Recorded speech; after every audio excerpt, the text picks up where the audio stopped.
नमस्कार, Ashwini Rana, founder voice of banking. शनिवार है, रात के 8 बज चुके हैं। बैंकिंग की बात मेरे साथ का ये 62वां एपिसोड है। तो आज इस एपिसोड में जिन मुद्दों पर बात करेंगे, सरकार ने कुछ बैंकिंग के रूल्स में बदलाव किया है और संसद में उन्हें पास किया है। रिजर्व बैंक चाहता है कि बैंक और एनबीएफसी समान रेट ऑफ इंटरेस्ट लोन के ऊपर चार्ज करें। बैंकों ने निकाली है छप्पड़ पार भर्ती, और बैंक अब आपका लैपटॉप या मोबाइल लॉक नहीं कर सकेंगे। और वहीं और इस हफ्ते भी 2 जगह पर मैनेजर्स पर बैंकों के अंदर और बाहर अटैक की खबरें आई हैं। तो सबसे पहले बात शुरू करते हैं कि संसद में क्या बैंकिंग रूल्स जो हैं वो सरकार ने पास करवाए हैं। सबसे पहला है यूपीआई के बारे में कि सरकार को ने जो रूल पास किया है उसके अनुसार सरकार जो है यूपीआई पर मर्चेंट्स के ऊपर जो फीस लगा सकती है, यानी चार्ज लगा सकती है, जो कि अभी 0 है।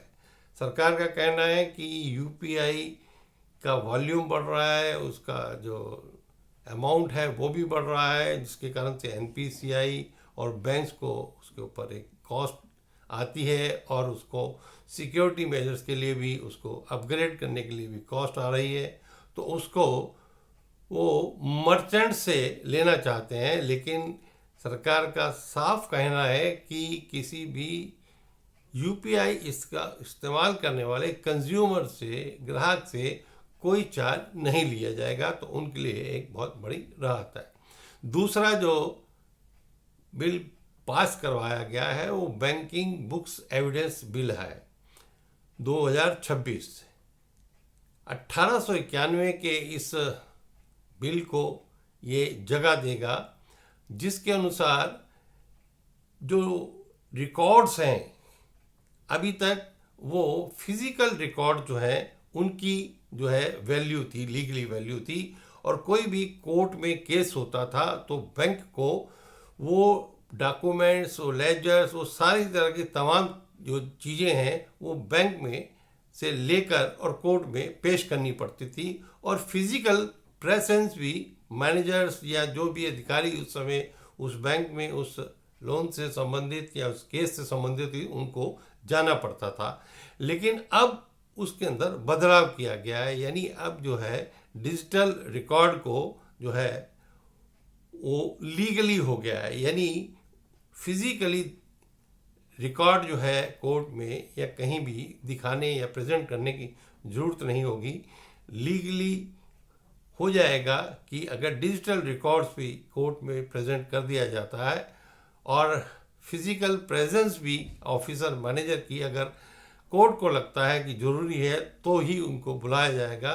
नहीं तो पहले बहुत सारी मुश्किलें आती थी, बहुत बड़े बड़े रिकॉर्ड जो हैं कोर्ट में लेके जाने पड़ेंगे। उनसे अभी बैंकों को बहुत बड़ी राहत मिल जाएगी। दूसरा, रिजर्व बैंक ने कहा है कि बैंक हो चाहे एनबीएफसी हो, उन दोनों में जो लोन के ऊपर रेट ऑफ इंटरेस्ट है वो बराबर होना चाहिए, एक जैसी कैलकुलेशन का तरीका होना चाहिए।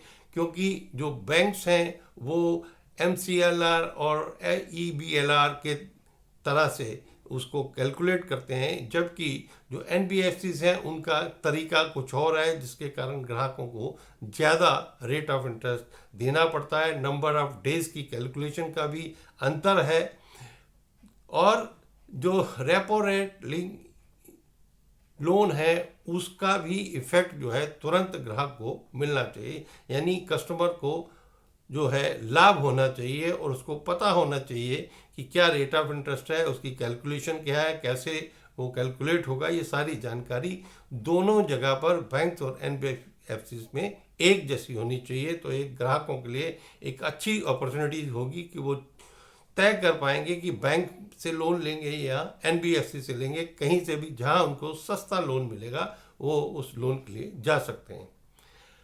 बैंकों में अपना भविष्य तलाश रहे युवाओं के लिए भी बहुत एक अच्छी जानकारी है कि बहुत सारे बैंकों ने अपनी भर्ती शुरू की है और उस भर्ती की जो विज्ञापन है वो भी दिया है। सिडबी ने स्पेशलाइज्ड ऑफिसर के लिए विज्ञापन दिया है, वहीं बैंक ऑफ बड़ौदा ने स्केल 1, 2, 3 के लिए स्पेशलाइज्ड ऑफिसर के लिए जो है वो वैकेंसीज निकाली हैं। इंडियन ओवरसीज बैंक ने बीएलओ के लिए लगभग 250 वैकेंसियां देश में निकाली हैं। वहीं स्टेट बैंक ने जहां स्पेशलाइज्ड ऑफिसर्स की वैकेंसियां निकाली हैं, वहीं लगभग 1500 वैकेंसियां क्लरिकल यानी कस्टमर जो एसोसिएट्स रहते हैं, सर्विस एसोसिएट्स, उनकी भी निकाली हैं। तो जो युवा बैंक में भर्ती होना अपने आप चाहते हैं और वो चाहते हैं कि बैंक में वो सर्विस करें, तो उनके लिए एक अच्छी अपॉर्चुनिटीज़ हैं। वो इन बैंकों की वेबसाइट पर जाकर इन पूरी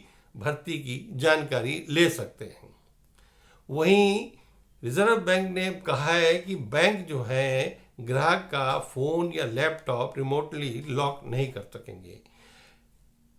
रिजर्व बैंक का कहना है कि भाई अभी बहुत सारे लोग जो है वो मोबाइल या लैपटॉप रखते हैं, तो बैंक जो है अगर वो किसी लोन की, चाहे हाउसिंग लोन है या कार लोन है, पर्सनल लोन है, उसकी रिपेमेंट नहीं करते तो वो थर्ड पार्टी ऐप के द्वारा उनके फ़ोन को ब्लॉक करवा देते हैं, लैपटॉप को ब्लॉक करवा देते हैं, और उनके जो बारोवर है और गारंटर है, उसके अलावा उनके जो रिलेटिव्स हैं उनको भी परेशान किया जाता है।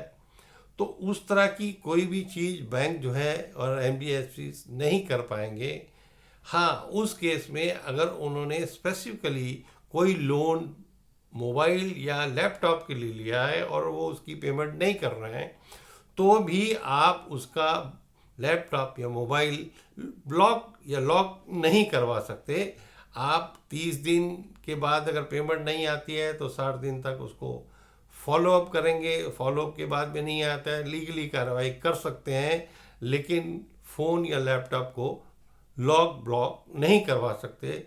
और उनके लिए इनकमिंग कॉल, एसएमएस फैसिलिटी तो बिल्कुल भी आप नहीं रुकवा सकते। तो ग्राहकों के लिए एक बहुत राहत है कि जो लोग फ़ोन या मोबाइल लेकर या लैपटॉप लेकर लोन लेकर लेते हैं और वो उनकी पेमेंट नहीं दे पाते, तो बैंक जो अभी तक उनके लैपटॉप मोबाइल को लॉक करवा देते वो नहीं करवा पाएंगे। लेकिन ग्राहकों को भी अगर वो कोई अपनी ईएमआई नहीं चुका पा रहे तो तुरंत बैंक ये अपने लेंडर को जो है उसको अप्रोच करना चाहिए कि भाई वो ये रीपेमेंट नहीं कर पा रहे, उनका जो अकाउंट है, उसका जो लोन है, उसको आप आगे बढ़ा दीजिए, रिस्ट्रक्चर कर दीजिए।